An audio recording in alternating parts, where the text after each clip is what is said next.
और क्या कारण है कि सरकार खाद उपलब्ध नहीं करा पा रही। एक तरफ मोदी जी ने 2014 में कहा था कि हम किसानों की आय दुगनी कर देंगे। किसानों की आय दुगनी कब होगी? जब किसानों की फसलें पकेगी, उनकी खेतों के अंदर उनको समय पे खाद मिलेगी। शिवराज जी पंजाब घूम रहे आधे पानी के अंदर और फसलें निकाल रहे पानी से, लेकिन मध्य प्रदेश के किसानों को शायद भूल गए। आज मुझे जानकारी मिली कि मोहन यादव जी स्कूटी बांट रहे। अच्छी बात है, हम बधाई देते हैं। कांग्रेस के पहल पे आपने ये सब का ध्यान रखा बच्चों का, उसके लिए बधाई। लेकिन किसानों की बोरी भी बांट देते मुख्यमंत्री जी तो ठीक रहता किसानों को खाद की। तो मैं मुख्यमंत्री जी ने जिस प्रकार से प्रदेश को बेहाल छोड़ रखा, किसानों को बेहाल छोड़ रखा है, और मुख्यमंत्री मोहन यादव की पुलिस, मध्य प्रदेश सरकार की पुलिस जिस प्रकार से किसानों पर लाठियां बरसा रही है। 2 सितंबर 2025 को रीवा में आपने घटना देखी, 8 सितंबर 2025 भिंड में देखी, और कल परसों की बात है 9 सितंबर रीवा के उमरी में खाद वितरण में स्थिति हुई। तो खाद नहीं मिल रही, लाठियां मिल रही है मोहन यादव की भारतीय जनता पार्टी की सरकार के अंदर। ये भारतीय जनता पार्टी की सरकार है जो किसानों की आय दुगनी करने की बात करती। उनका किसान संघ तो गायब है, चुनाव के समय जरूर आ जाएगा। जो भारतीय जनता पार्टी का है, आरएसएस का है, किसका है, पीछे से आता है और किसानों की बात करता है। मैं समझता हूं कि मध्य प्रदेश के अंदर किसान इस मध्य प्रदेश राज्य की रीढ़ की हड्डी है। 45% से अधिक किसान यहाँ पर है, और उत्तर प्रदेश खाद की मांग और खपत के अंदर देश में दूसरा स्थान रखता है। लेकिन क्या कारण है कि मध्य प्रदेश के अंदर खाद की उपलब्धता नहीं हो पा रही? उपलब्ध है, लेकिन पोर्टल पे उपलब्ध है, केंद्र सरकार के पोर्टल पे उपलब्ध है, मंत्रियों के बयानों में उपलब्ध है खाद। मंत्री जब विधानसभा में जवाब देते हैं उनके बयानों में उपलब्ध है कि खाद उपलब्ध है। पूरे प्रदेश के अंदर किसान को कोई परेशानी नहीं है। तो मैं आपको कुछ आंकड़े में बताना चाहता हूं कि मध्य प्रदेश में सरप्लस होने के बावजूद भी खाद क्यों नहीं मिल रही है, उसके कारण भी मैं आपको बताऊंगा। पहले मैं आपको आंकड़े बता दूं। 2023 में यूरिया थी 36,94 मेट्रिक टन उपलब्ध, और खपत हुई 32,39,000 मेट्रिक टन। 2023-24 में उपलब्धता थी 41,43,000 मेट्रिक टन, जिसमें खपत हुई 34,37 मेट्रिक टन। 2024-25 42,43,000 उपलब्धता थी और खपत हुई 38.093.809 खपत हुई। ऐसे के ऐसे डीएपी के अंदर है 17। अब मैं आपको 24-25 का बाकी मैं आपको शेयर कर दूंगा आंकड़ा। 12,70,000 उपलब्धता थी डीएपी की और खपत हुई 11.66। ये 3 सालों में कुल 16,25,000 मेट्रिक टन यूरिया और 7 लाख मेट्रिक टन डीएपी जो बच गई। ये आंकड़े मिनिस्ट्री ऑफ केमिकल फर्टिलाइजर ने लोकसभा में 25/7/2025 को दिया। ये केंद्र सरकार की तरफ से अपने लोकसभा में जवाब दिया गया। तो मतलब खाद थी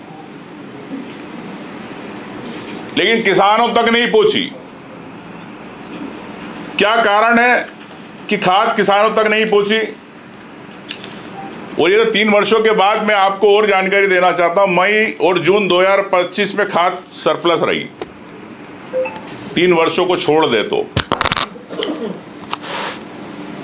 भारत सरकार का मंथली बुलेटिन होता है ministry of chemical and fertiliser का, जिसमें मध्य प्रदेश में डीएपी यूरिया दोनों की उपलब्धता खपत से अधिक राज्य में बताई गई।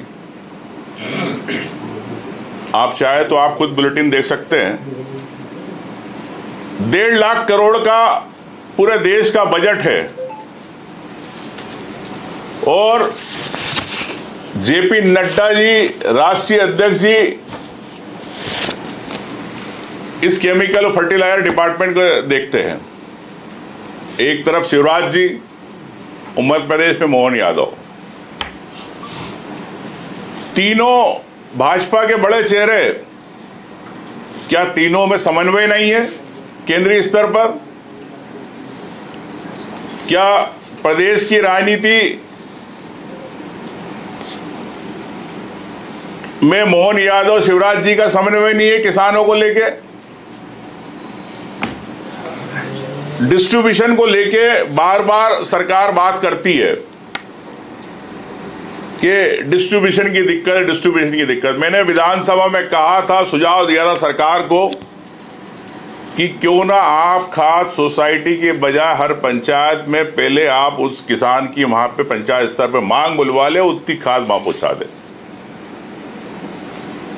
विश्वास सारंग जी मंत्री जी ने जवाब दिया है कि आपका सुझाव अच्छा है। मोहन यादव जी ने कहा आपका सुझाव अच्छा है, लेकिन सुझाव मैंने किसानों के लिए दिया था। उमंग सिंगार खेती नहीं करता है।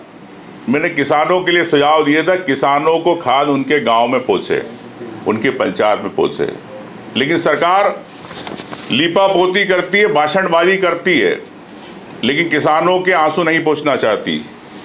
मैं समझता हूं कि दिक्कत की जो कमी है वो कमी है प्लानिंग और मैनेजमेंट में कमी है।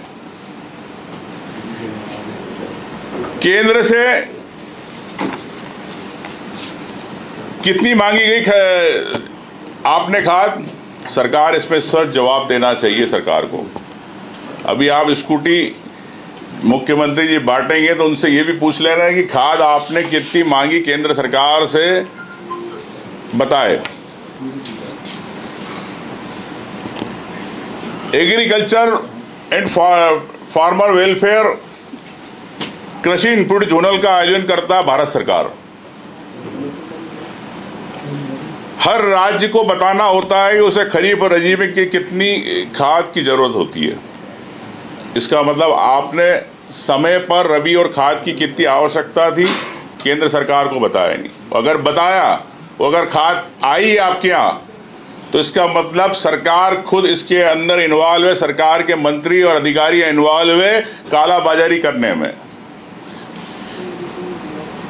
मैं कह सकता हूं कि जिस प्रकार से अफरा तफरी मची है मध्य प्रदेश के अंदर, क्या आपने खरीफ और रबी को लेकर मूल्यांकन किया? सरकार बताए। क्या आपने जिला और ब्लॉक स्तर पर सार्वजनिक रूप से जानकारी जुटाई? सरकार बताए। क्या सरकार इन कमजोर योजनाओं को लेके खामियाजा जो किसानों को भुगतना पड़ रहा है सरकार की योजनाओं के कारण, क्या सरकार इसको दुरुस्त करेगी? सरकार बताए। 3 विभाग है जिनकी जिम्मेदारी है, क्या उनमें कोऑर्डिनेशन नहीं है? क्या सरकार कब इनकी कोऑर्डिनेशन की कमेटी की बैठक होती है? हर महीने, हर सप्ताह, हर रबी खरीफ के हिसाब से क्या वो प्लानिंग सरकार बताए, सार्वजनिक करे किसानों को? कृषि कल्याण एवं कृषि के विभाग, सहकारिता विभाग, Madhya Pradesh agro development corporation, कृषि कल्याण विभाग खाद की निगरानी करता है, सहकारिता विभाग खाद की खरीद और भंडारण और डिस्ट्रीब्यूशन का काम करता है, और Madhya Pradesh agro development corporation खाद की खरीद और वितरण करता है। तो इसका मतलब स्पष्ट है कि इन तीनों विभाग में ही कुछ गड़बड़ है, जो जानकारी डिस्प्ले पे नहीं पहुंचाई जाती। आज इंटरनेट का जमाना है, ऑनलाइन हर चीज़, आप योजना की जानकारी देना चाहते हैं तो किसान को आप उसके ब्लॉक में, उसके जिले पर कितनी खाद कहाँ उपलब्ध है, क्या इसकी जानकारी आप क्यों नहीं देना चाहते? क्यों आप बिचौलियों या कालाबाजारियों के हाथ में रखना चाहते हो? क्या ऐसे कौन से अधिकारी उनके हाथ में रखना चाहते हो कि ताकि ये जानकारी सार्वजनिक नहीं हो? मैं चाहता हूं कि सरकार को इसको डिस्प्ले करना चाहिए और इस प्रकार का एक मैकेनिज्म सिस्टम बनाना चाहिए कि हर किसान को अपनी सोसाइटी, अपने क्षेत्र में डीएपी खपत, यूरिया कितनी लॉट आया, कब आने वाला है, ये जानकारी उसको उपलब्ध होना चाहिए। साथ में आप समझते हैं कि कालाबाजारी को लेकर एसेंशियल कमोडिटी एक्ट 1950 के तहत आवश्यक वस्तु घोषित किया गया। तो फर्टिलाइजर कंट्रोल ऑर्डर 1985 में वैसे नियंत्रित किया गया, लेकिन मैं समझता हूं कि सरकार ने कालाबाजारी को लेकर कोई सख्त कार्रवाई नहीं करी।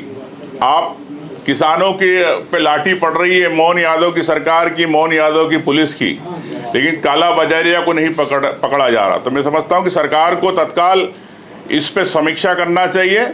और जो मेरे सवाल है कि इन समन्वय कैसे हो, जानकारी सार्वजनिक कैसे हो, इस पे मोहन यादव जी को एक कैबिनेट बुला के या इस विभाग के, तीनों विभाग की समीक्षा करें और आने वाले सीजन में फिर ये परेशानी होगी। नहीं तो मैं यही कहना चाहता हूं कि अभी लाठियां चल रही है किसानों पर। मोहन यादव जी और भारतीय जनता पार्टी को कहना चाहता हूं कि अभी चल रही है लाठी किसानों पर, कल यही किसान वोट देंगे, ध्यान रखना। खेती को गारंटी देने वाले कृषि मंत्री इस समय कहां है और